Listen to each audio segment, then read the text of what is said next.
Mike Parker, along with former Beaver great and NFL player Tim Ewis. Good to see you, Timmy.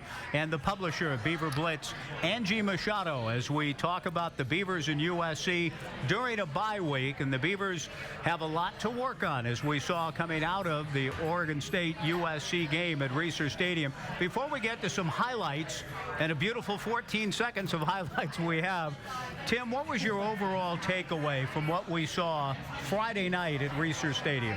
You know, the first offensive play by USC set the tone, and by that I mean Murphy sneaking down there to stop the run. The first play, biting the cheese, as we always say, throwing over the top to Lee. That scares you as a safety to help out in that run game the rest of the game. And what happened? USC piled up 242 yards, Mike. And so, to me, that set the tone for us not being able to stop the run. Marquise Lee, who had missed 2 of the previous 3 games, looked like a Bolitnikoff Award winner in this game. And on that play, USC was up 7-0. It was kind of a shock, I think, Angie, to Beaver Nation, who were just kind of getting used to the orange uniforms and the Friday night lights. What was your takeaway from the game? The Beavers need to run the ball. You know, that we talk about it, and you know, all the pundits talk about it, but you know, they had that nice little stretch going. Teron got them, marched them right down the field. The Beavers were averaging 5.8 yards a carry, and then Sean goes and throws a pick in the end zone. Killed everything, and it could have been a score. So running the ball. As we go, we'll talk a little bit more about Sean Mannion's night, but as we see here, taking a look at a couple of highlights from the game, this was a big part of Sean's night. He checked into the play, Tim, from the line of scrimmage. He saw the coverage and found Brandin Cooks, and the Beavers were on the board. I loved it. He saw that one-on-one matchup on the outside and found Cookie with a great ball. The very next play from the line of scrimmage, USC throws in Ryan Murphy in great coverage, and a tremendous return by Murph down the right sideline. He goes airborne and over the pylon and in for the touchdown. And in 14 seconds, Tim, it's a 14-14 tie. And I thought, hey, there's no way the Beavers lose now. They've got it rolling. The crowd was back into it. I give USC a great deal of credit for responding to that.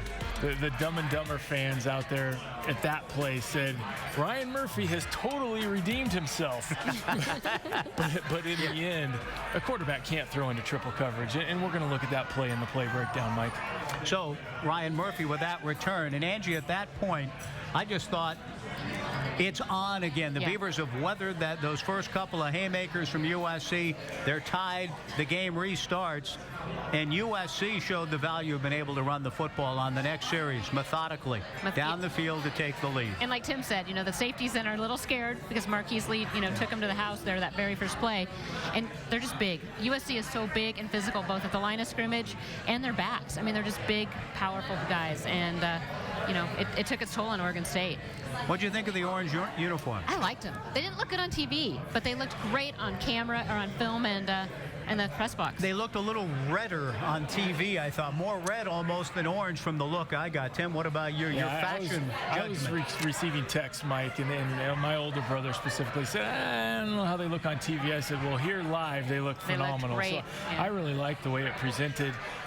You know, it's tough when you're breaking out a new type of fashion against a very traditional, you know, uniform like USC. And so I like the way it looked. I really like the helmets. I think they're super sharp. Oh, I agree. And I thought the look was tremendous. But, you know, my take from the game, if I may, was looking at USC in the traditional uniforms and the traditional bodies and size and speed and strength. You've already alluded to that, Angie.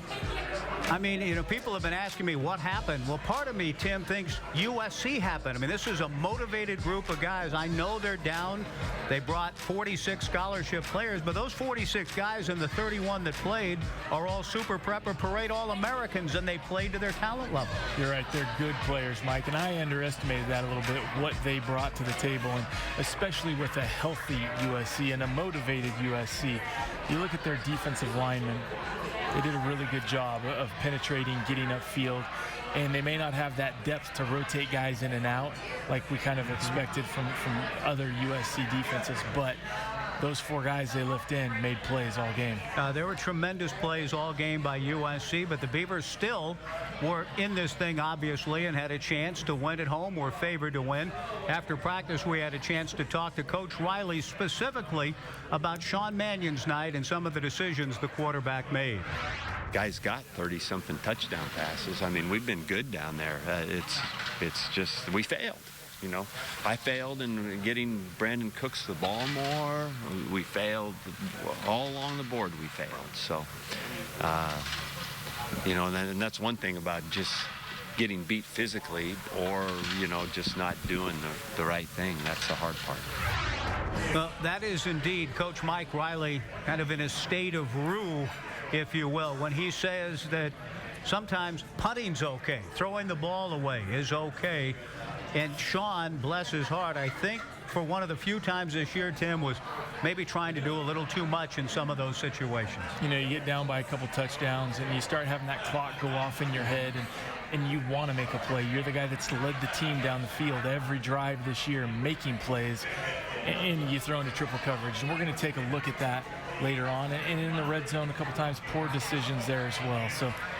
And the other thing, too, Angie, that I hope people will remember is Kevin Cummings, who's been a great third down go-to guy, was out.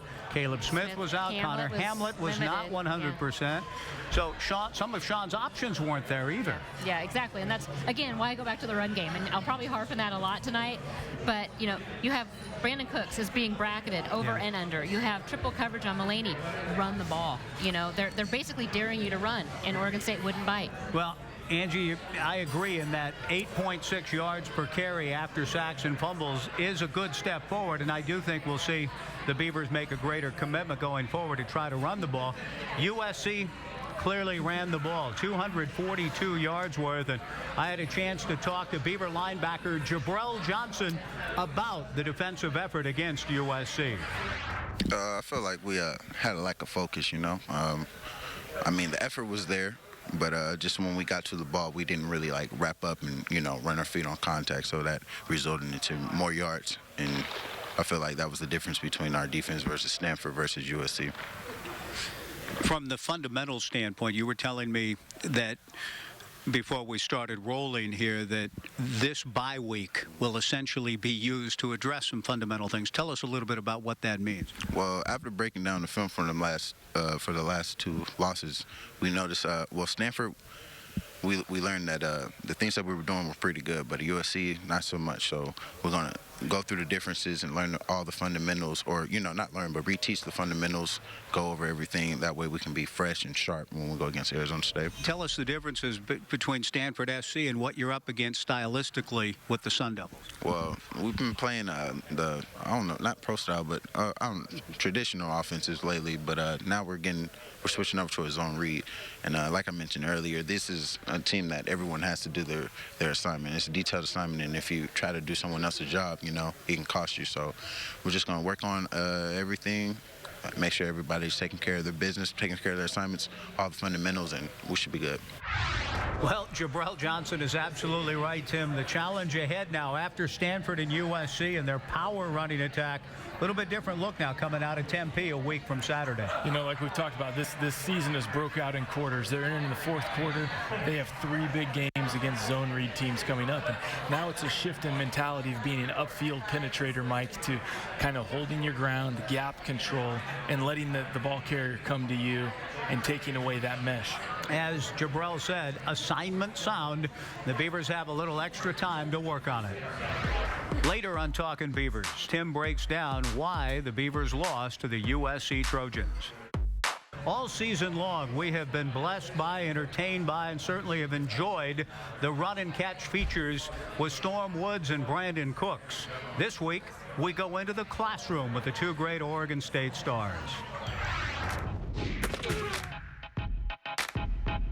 What's your favorite class? My favorite class had to be my anatomy class that I took, I want to say, last year, just because we got to deal with cadavers, real human, and I got to see things that, you know, I wonder what's going on in my body. So stuff like that, it's fun, but it was definitely a hard class, and I wouldn't recommend that to anyone. Definitely not you. My favorite one would have to be TCE, simply ethnic studies with Cornwall, simply because, you know, a lot of professors are uptight, strict. He's the total opposite. You know, he's a people's person. He's very interactive with the class. It's a small class, and just a great teacher overall.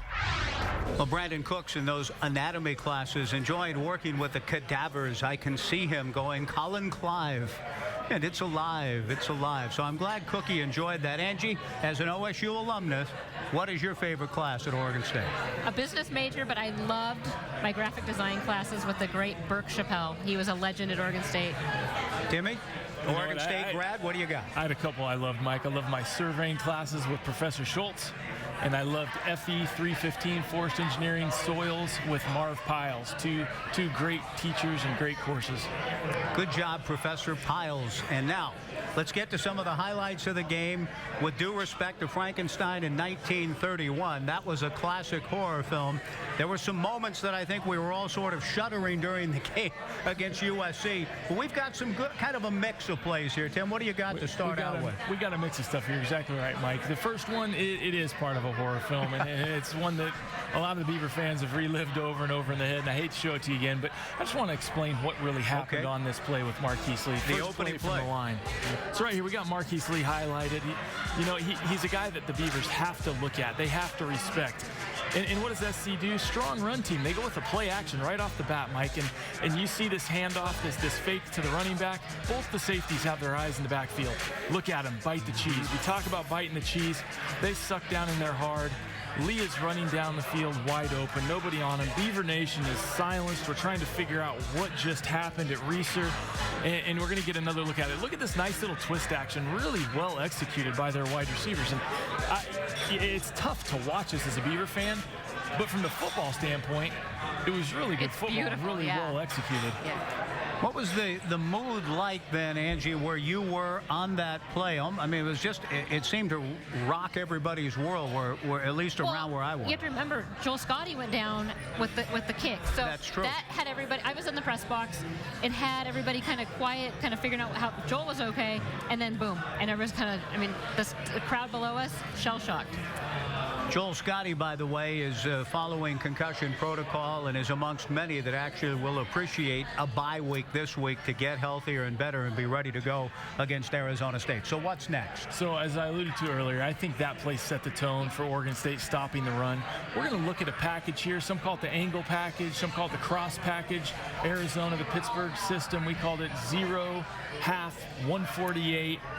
X cross. Of course you did. And this is the play we're looking at here. This is USC. Little play action again. Now this is the safety we're trying to play a game on. They're going to run vertical, and this highlighter wide receiver is going to run a crossing route, Mike. And I want you to take a look at what happens. The far wide receiver at the top of the screen runs the vertical. Kessler throws into triple coverage here. And that's really just a poor choice. And we're going to take a look at Sean running the exact same play here shortly. Really nice run back by Murphy. Murphy read it beautifully, and that tied the game, as we talked about earlier. And all the momentum in the world at that point, when you talk about a swing of moods, again, as we said earlier, Angie, I thought right then and there the Beavers were on their way. Exactly. I thought momentum would switch. The crowd then had finally arrived. Traffic was kind of bad, so it took a while to file in. And I thought, okay, the Beavers have this. They can start rolling now. Throwing into triple coverage, you're saying, is never a particularly good idea, though. And in that case, Kessler paid a steep price. He paid a steep price on that one. And the next play we're going to look at, Mike, is Sean throwing into triple coverage on the exact same play at really the same spot on the field. Here it is. We got Mulaney at the top of the screen. He's going to be running this vertical route we talked about, Mike. You got Cookie at the bottom running that crosser. And really, that's what the game is. You take the high vertical or you take the crosser. You take what's given to you. Look at nobody on Cooks right here. Sean just simply misread it. Whether it was nerves, him wanting to make a play, you threw into 3 defenders and really got lucky that there wasn't an interception on that play, Mike. In a very real sense, even with the 3 picks that did happen, that probably could have been another one. And it really is interesting to see that. Coach Riley said, as you were talking about, we heard Mike say earlier, you have to take what the defense gives you. And they certainly weren't giving him Mulaney in that case. So it's been uncharacteristic of Sean this year to not see Cookie crossing free on his shallow cross. I agree with you. It's uncharacteristic of this season. In the past, he's made some of those throws, but this year he's been so spot on with his reads. A throw into triple coverage like that, very uncharacteristic, and almost trying to not go to Cooks on that play. That's what I found interesting. So finally, Tim, you've got one more drawn up for us, and we appreciate. And Angie, you've been talking about run the ball, and I think you have an example of. It works. Yeah, it can work, and this is a great example. You know, great example of rushing the football, Mike. We had 92 yards net on the ground. And the thing I look at on this play, it's a draw. We've talked about a lot of ways to get the run game going. The screens have almost become a run game, but draw helps stop that upfield rush as well. So we're going to look at Ward right here on the draw play. Look at the two linebackers. Nice little kind of 4-3 under defense they're playing. We get a little rush here. Look at this, a hat on a hat. That's what they would always say in Pittsburgh. Coach Cower, we got a hat on a hat, a nice run lane for Ward. Guys are blocking their man. They're finishing their blocks. Ward gets upfield. Great job running the ball hard. You know what I like about Teron Ward here is, Storm's a great guy, but Teron hits that hole so fast, and he's gone. He runs right downhill, and I think Beaver Nation sees that too. He's really kind of maybe a little quicker to the hole on that. There really are two different types of totally running backs, different, yeah. And it's fun to see them mature as the season goes, and Storm has done great at the such a screen great game. job. Yeah, such a great job in the screen game. Does a good job blocking, but Teron has really learned how to hit that hole hard, get there quick, and make his own hole. Storm's a little better kind of off tackle runner, I think, when there's maybe a pulling guard in front of him where there's a hole there developing. Ward makes his own hole. Makes his own, yeah, exactly. And that was part of a sequence, as you alluded to earlier, Angie, where Ward was really in his zone and picked up like 31 yards on consecutive carries.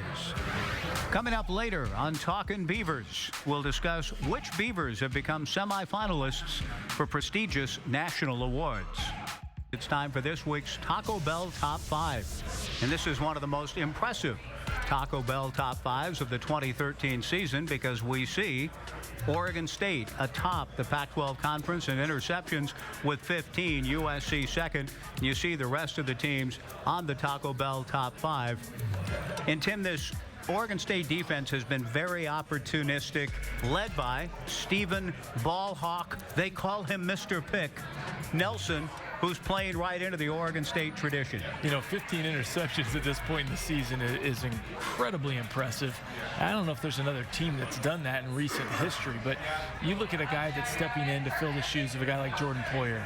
And the list goes back to Keenan Lewis and Brandon Hughes and Brandon Harding and all the way back to Lazy D, back in my era. Dennis Weathersby, Lazy D. There's some great cornerbacks in that tradition, and for him to be honored by being on the Jim Thorpe semifinalist list, that speaks to his ability coming in, picking up the system, and then having the ability to not just learn the system but actually play football. And it was quite a recruitment process for Stephen. We've talked about a little bit in other shows, Angie, but for Stephen to make the commitment to come here a long way from home, big time, but it's working out for him. It is, and watching the Eastern Washington game, had a few reservations. Stephen was a 4-star JC cornerback. He was a 4-star out of high school from Georgia, committed to Georgia, recommitted to Georgia, but Coach Perry was able to kind of keep on him, and he felt, again, kind of like Brandin Cooks, some of these kids that can really see that this is a good fit. But Eastern Washington, I sat up in that box, and I was like, yeah, I don't know, but he came along. Oh, he's come a long way, certainly, and is part of that Jim Thorpe semifinalist list. Now, as far as the quarterbacks go, the Beavers' own Sean Mannion, as you see, is on the Davey O'Brien semifinalist list released within the last few days and in a lot of good company. But Sean Mannion belongs on that list, Tim. I know that there's some frustration over the last couple of games and the USC game in particular, and we've talked about some of the things that went on with Sean in that game. But this is an award in Davey O'Brien that looks at a full season of work, 31-6, not too bad. I agree, Mike. You look at the full season of work and what he's done. I bet you there's not a quarterback in the country on that list that's been hit as many times as he has in the last 2 weeks. So for the pressure he's taken, the heat he's taken, and still being able to complete footballs, over 300 yards against Stanford, 270 plus last weekend. Great effort by him, and he deserves to be on that list. We heard our own Dwight Janes recently on Comcast Sportsnet on a 3-and-out with Lydia Parker talking about, Dwight said after the Stanford game, he'd never been more impressed with Sean than he was that night. Yeah, Sean showed toughness there. He could have folded, and Stanford's tough. Last year, Cody Baz ended up breaking his collarbone and spraining an ankle against Stanford. So very tough defense, and Sean kept getting up. But, we saw maybe the numbers padded a little bit in that early part of the season with the lower part of the Pac-12, some easier games. Now he's seeing seeing, what a lot of us kind of maybe saw coming down the stretch with some really tough defenses that are going to be triple covering guys and bringing some pressure. I do think that we may have overplayed the idea that it would be a good thing for the Beavers stylistically to play Stanford, then play a similar team in USC. When you get beat up by one, it takes a while to recover, and I do think that may have affected Sean a little bit even into the USC game. Yeah, especially on a short week, Mike. The physicality of those two games back-to-back did probably take its toll. But I still look at the decision-making, and there was yards to be had on that field. Just that angle, that H148 X over package that we looked at, if he'd have hit Brandon on that, that's an easy throw. I think he started hearing some of those footsteps, feeling some of that pressure, and just made a couple bad decisions in that game. I know there's a few plays he wished he could have back. At the same time, I'll say last year there was a pile of plays he wished he could have back, and when you're limiting it to a few each game, that's what puts you on a list like he's on now. But, going back now, because I love recruiting, both those guys were 4 stars. And I know, Tim, you say stars don't matter, but they maybe sometimes do a little bit. They do matter. Some. They do. They don't tell the whole story, but they matter, certainly. I agree. They don't tell the whole story. Now, Sean Mannion, as a captain and leader of the team, look for him to bounce back in a big way and continue to show exactly why he's on the Davey O'Brien semifinalist list when the Beavers head to Tempe. Coming up later, we'll hear from head coach Mike Riley as he tells us about the importance of a family atmosphere at Oregon State. At the midway point of the show, if you're just joining us, you missed a feature with Jabral Johnson talking about the Beavers' defensive effort against USC and the challenge ahead of Arizona State. We also heard from Coach Mike Riley. Tim Ewis has looked at what went right and wrong in the USC game. Another run and catch feature with Woods and Cooks. And still ahead, we have a conversation about hazing and about dancing. You won't want to miss it. That's still to come on Talkin Beavers. But at this midway point, as we head down the stretch, Angie, this is a very important time of the year for football programs everywhere in terms of recruiting. What's the latest going on with Oregon State football? Gosh, it's been so busy the past couple days. It's keeping me on my toes. So, for Beaver fans, I guess we'll start with the bad news first. One of the cornerstone offensive line commits, Najee Tehran out of Houston, decommitted today and committed to UCLA. It's a very, very big hit, as that was one of Coach Cav's top offensive line prospects. Is it over? I don't think it's over. I mean, I don't see Cav giving up on the kid. Very talented young man, and it sounds like it's coming down to more of a major kind of thing. UCLA has a really good, strong medical program, so but I don't think it's over. So okay. What else? Couple other commitments though that are big. Yanni DeMaggioranis, an offensive lineman, an offensive tackle actually out of Illinois, committed this weekend, as did a tight end by the name of Jake Knight out of Meridian, Idaho. 2 guys not rated yet, kind of projects, but I spoke to our rivals analyst in Illinois, and Yanni, I'm just going to call him Big Yanni because that last name is brutal. DeMaggioranis is tough. It's a tough one, but just really, he says that is his top guy in Illinois as far as a sleeper. Just he broke his foot early in the year, kind of still growing, but Coach Cav likes those guys that he can kind of build and mold, and he plays nasty. He has a nasty, mean streak in him. Like the nastiness and the meanness when you're playing up front in any position, Tim, and you're a little familiar. I mean, they're tough in Meridian, Idaho, aren't they? They are tough in Meridian, Idaho. One of my high school teammates coaches some football over there, and I talked to him about that young man, and he looks like a good prospect for the Beavers. Fits right in that mold, tall, lean, going to put some muscle on in that weight room with Coach Brian Miller. And just a good H-back candidate, And he can catch the ball out of the backfield and catch the ball from the line. He plays linebacker. He makes tackles. You like all of those things, that athleticism that he can show. To get to your point on the meanness of the offensive lineman, I love that. You look at a guy like Sean Harlow, and he needs to cage it a little bit sometimes, but the aggression he plays with what a lot of people would say that defensive mentality, where he's going after guys as opposed to waiting for them to come to him, and you like that in an offensive lineman. I think both those are great. I'm going to call that I don't like a player copying out on saying they can't get the major they want at Oregon State. Matt Brock, I played with him out of Roseburg. He was a center. He graduated, went on to be a doctor through OHSU. So if somebody wants to change because of a major, I'm not buying into that right now. We'll wait and see how that one plays out. You have to wait and see how it plays out. But, you know, and something else on Beaver Blitz that has been a big topic with these losses. And a couple years ago, Coach Riley brought all the recruits in January after the season. This year, last year, it's been more of a shift to bringing them in during games. A lot of the fans are worried that these losses can affect what the recruits think. So Yanni was on a visit this weekend. He committed. We had Oregon State had a quarterback commit by the name of Marcus McMarion. He had nothing but rave reviews about his trip and said that he just bonded with the team.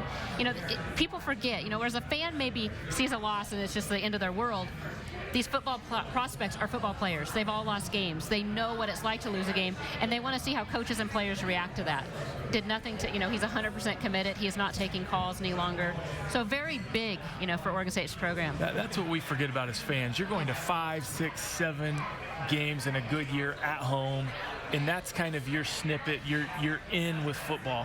When these recruits come up, they're not making a decision based on one little, you know, snapshot frame of a loss to USC or a loss to Stanford. They're looking at the big picture, Mike. They're looking at, you know, how did I like the guys that hosted me? Are there guys that I could live with?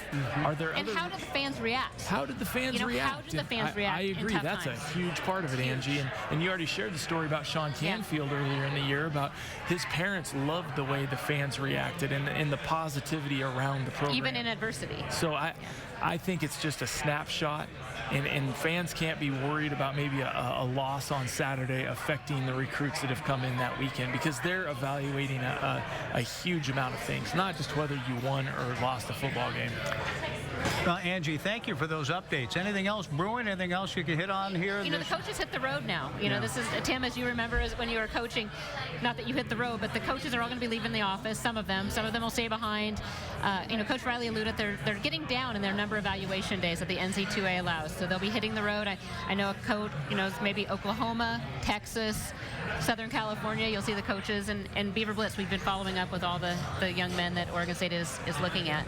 Great job, Angie. BeaverBlitz.com for all the recruiting information you need. And Tim, it's important, the evaluative abilities of this staff to find guys continue to, it just amazes me, the diamonds in the rough they've found through the years. We talked about Gilly last week, the late Jim Gilstrap, but all of these guys have a pretty good eye for what fits at Oregon State. They have a good talent. That's a great point for what fits. And they're not just looking for the best athlete or the best 4-star guy or 5-star guy. They're looking for what's going to fit into our system here at Oregon State. And so when you do those evaluations, they may have a 3-star ranking or a 2.5-star ranking, but they fit, if they feel they fit into what we do, that's the guy they're looking for. And right now they're out on the road trying to, you know, really shore up those commitments they have and try to get a commitment from the guys that are maybe still on the edge.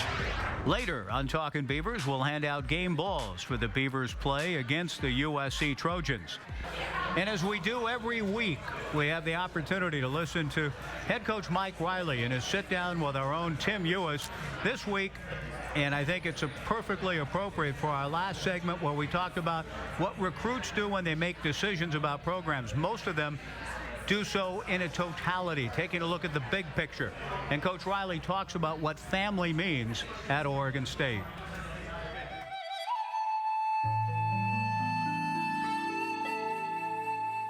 The neat thing, too, if I'm Rod, Coach Perry, and I've got my 2 boys here, what a unique time in his life to be doing this. His 2 boys are still around. Normally they'd be out there somewhere in the world. So it's kind of a small window of opportunity he still has with his own kids to be involved in the program. Is that a part of you that's evolved, allowing some of these coaches to have their kids around? Did you learn that somewhere in the past that you said, that's going to be important to me in the future? I just think it's neat for them to be able to do it. You know, I think that, you know, we want to remain in all ways professional about what we do. But we also, you know, when you can do something like this, I actually think it's good for our team. When our team sees our coaches emphasizing families, I think that's part of that possible growth and development that we get that says, Rod Perry is a good example for these kids. Look at his relationship with his sons, his wife. You know, I've got Brent Brennan, tremendous family. Courtney, his wife, the kids. When they see Brent with that family, and they see maybe a possible model for them and can learn from that, that's good. Chris Brasfield, young kids, wife, that picture to me is good for our kids. We have three generations of Reeds helping out. I mean, that's exactly right. That's exactly right. And so what you're looking for is growth. And then selfishly, just perhaps, I know this, that as kids grow and appreciate things like that, I think they become more responsible, accountable, consistent, and it all translates to football. So whatever we're doing here, we want to do it all. We want the total development package, and I think it helps you if you're doing this on one side of the fence, it'll help you with something else over here. Well, Coach Riley has said that when he made the phone call to Rod Perry to join the staff, he made it hopefully. But he also, Angie, I thought was very shrewd in saying, hey, Rod, if you come, bring your sons with you and we can get them kind of going. And they've been a big help. Big help, you know, and just having them on the field. They're young, they're energetic, they really can identify with the current players. So a great job by Rod Sr., Rod Jr., Ryan. It's been part of the Oregon State family. Now, a family atmosphere. All football programs tout that, sell that at any level, Tim, and you've played high school, college ball for Oregon State, in the NFL. And I wanted to tap your mind a little bit about a story that's gotten a lot of national run. Very unfortunate story involving the Miami Dolphins and their two offensive linemen, Richie Incognito and Jonathan Martin, and this whole hazing and worse, harassment on Richie Incognito's part alleged. But what about your own experiences, Tim, in terms of hazing? Have you been around it at any level? You know, probably worse in high school than anything else I experienced the rest of my playing days, to be honest. And I look at all of those as a rite of passage type things. I mean, you know, everybody that was in a high school locker room at some point, they jocked them. And they take your jock and they rip it over your head, basically. And it's not fun, but you got to go through it once in your life, probably. You know, in college. Yeah. I don't. No, you're not in the football locker room, Angie. You may not be subject to that. Now, you're blessed among women. Yes. In college, I arrived here, and Coach Erickson, I don't know what happened at University of Miami, but something happened where he was adamant that there would be no hazing, no rookie initiation, or there would be dire consequences, and nobody questioned a man like that. Coach Riley held much to the same standards, and I think that family attitude had started to develop by the time Coach Riley got here, that it was really treat the young guys right. They're the future.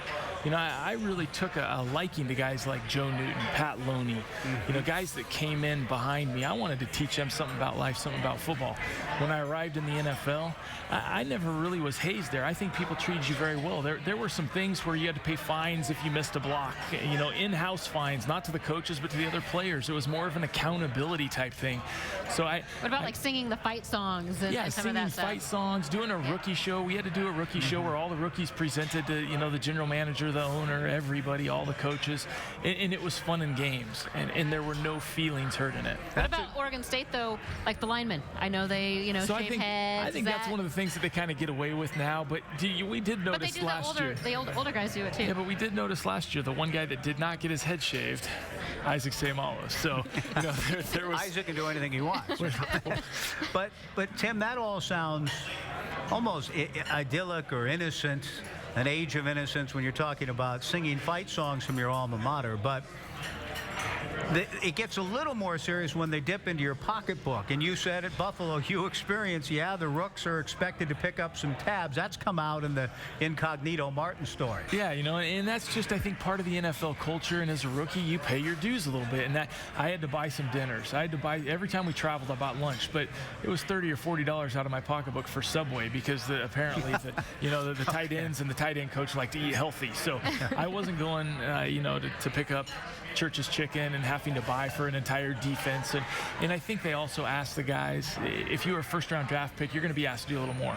You know, I did have to pick up a rookie dinner, they call it, where you buy a nice dinner at the Buffalo Chop House for the veterans and your position coach. How much did it set you back? Well, it set me back about $3,500, Mike. I was just really happy. Good job. I'm glad you could do it. I am too. I was really happy that it was after January 1st and we'd missed New Year's, so they were out of Cristal. So the bottles were not popped. copying that night. Tim, thanks for weighing in on that. I want to get quickly to just one other thought, and I talked to Jabral Johnson, Oregon State linebacker, on USC's behavior between the third and fourth quarter as they were dancing on the field with 15 minutes to play. Here's what Jabral had to say. Throughout the 4 quarters, I'm focused. So with all that chit-chatting they were doing, I don't care about all that. I was just trying to stay focused, and I'm hoping my teammates were doing the same thing. But yeah, I mean, it's disrespectful. But when you're in the game or you're in the zone, I'm thinking about they can do all the chit-chat. I'm gonna try to make plays and whatnot. You got to love Jabral for saying, well, I didn't really notice. I mean, I had a play to worry about trying to stop Javaris Allen in the next series. So he's thinking about the next play. And, Tim, you can relate to that as a player. But as a fan, you did notice it Friday night. Yeah, from the player or coach's standpoint, Mike, nobody had a clue what was going on out there. They're focusing on the next play. They're figuring out how to try to win that ball game. From the fan perspective, sitting up where I was at in the stands, the people around me that we've kind of become almost family with, you know, we all saw them doing the chainsaw, cranking it almost disrespectfully on the field. And yeah, as a fan, you're like, come on, you got to get out there and take care of business now. But from the player perspective, they just want to win the next play, and I get that 100%. The best retort, and I said during the radio broadcast, as Jim Wilson and yours truly were doing a slow burn in the booth, was go down and score, and they got a 1st and goal at the 7 and had a chance to. Had they scored there, then they might have gotten USC out of their dancing shoes a little bit. Yeah, they really would have. And any time you can go down and put points up, when somebody's kind of starting to get a little swagger going, feeling a little cocky, put them on their heels a little bit, it would have been a game changer to get a touchdown at that point. And obviously, we threw an interception, didn't work out well for us. But again, a poor decision, poorly timed in the game. Bottom line is you got to play better earlier on to keep them from dancing at the quarter split. Absolutely. Well put. Next, we'll be discussing with Tim Ewis the preparation for the Beavers during a bye week. It's time now for our standard TV and appliance rewind as we look back to an exciting Oregon State-Arizona State game at Reser Stadium in 2008. How about that catch by Canfield, Timmy? Yeah, catching the snap, then Shane Morales throwing the beaver down right there. Gotta love that celebration. Canfield with a great throw, and then he finds one of the all-time best receivers at Oregon State on this little skinny post to Sammy Strotter. You know, big plays in big games. That's what Sean was known for. That's what Sammy was known for. That's why they both had a chance to play in the National Football League.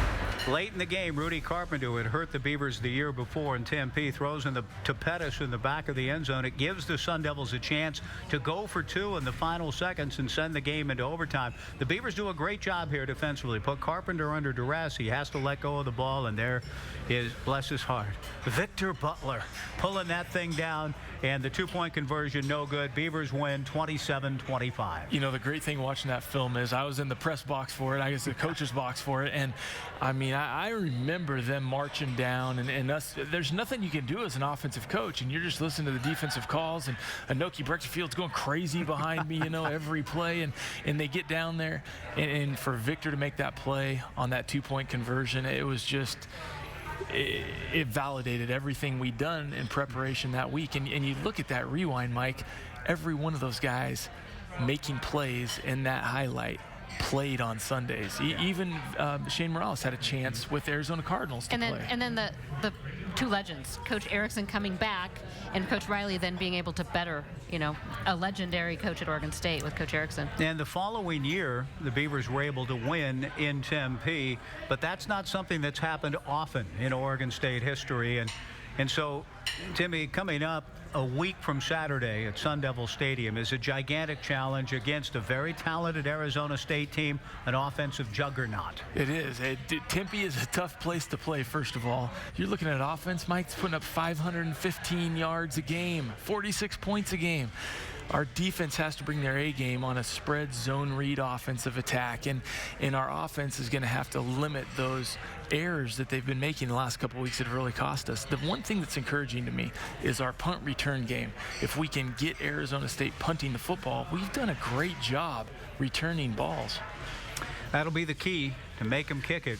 Coming up next on Talkin Beavers, we'll hand out our game balls to the most deserving players coming out of the USC game. It's time now for our Wilson Motors game balls, presented by Wilson Motors, and once again the tight end with the great hands, Tim Ewis, gets us started. Who's your game ball going to this week, Timmy? We've talked about the run game. We've put so much emphasis on it. I'm going to try to prime the pump for next week. Okay. We're going to go with Teron Ward. 8 carries, 53 yards. Mike did a really good job on that draw we highlighted earlier in the show. 19 yards on that carry. Seeing that hole, as Angie pointed, hitting it hard, getting through, getting those extra yards. So Teron Ward gets my game ball. Very good. There's a toughness in Teron, too. He doesn't go down at first contact. It has a burst and some toughness and some leadership qualities. Since I had a chance to visit with Jabral Johnson earlier, you can't go wrong with his 12 tackles, and I thought for the most part he was in position, made a lot of big plays against a talented USC run game and offensive attack. We saw him in that triple coverage that helped lead to Ryan Murphy's pick 6, and Jabral was part of that got into Cody Kessler and his view a little bit. So Jabral Johnson doing a great job. Beavers' leading tackler against USC gets my Wilson Motors game ball. Angie? And I'm always kind of out there a little bit. I'm going special teams, and I'm going with the punter, Keith Costal. Punters, you don't get any love, but I'm giving you some love this week. Great job by Keith. I mean, he boomed some punts, kept USC back, didn't give them the field position game. So Keith Costal. And the Beavers will certainly need all the phases going against Arizona State, and they have some extra time to work on all of these things. And the punt return game has become a little bit more energized. You talked a little bit about that too, Tim. So we'll see going forward what the Beavers can do with the extra time to prepare for Arizona State. In the meantime, since we have a leisurely life with no game Saturday, and we all can read your blog, what's on your blog? I did talk about that leisurely time that the Beavers will have. They're going to have time to recover this week, Mike, and I talked about that on csnnw.com on my blog. Go check it out.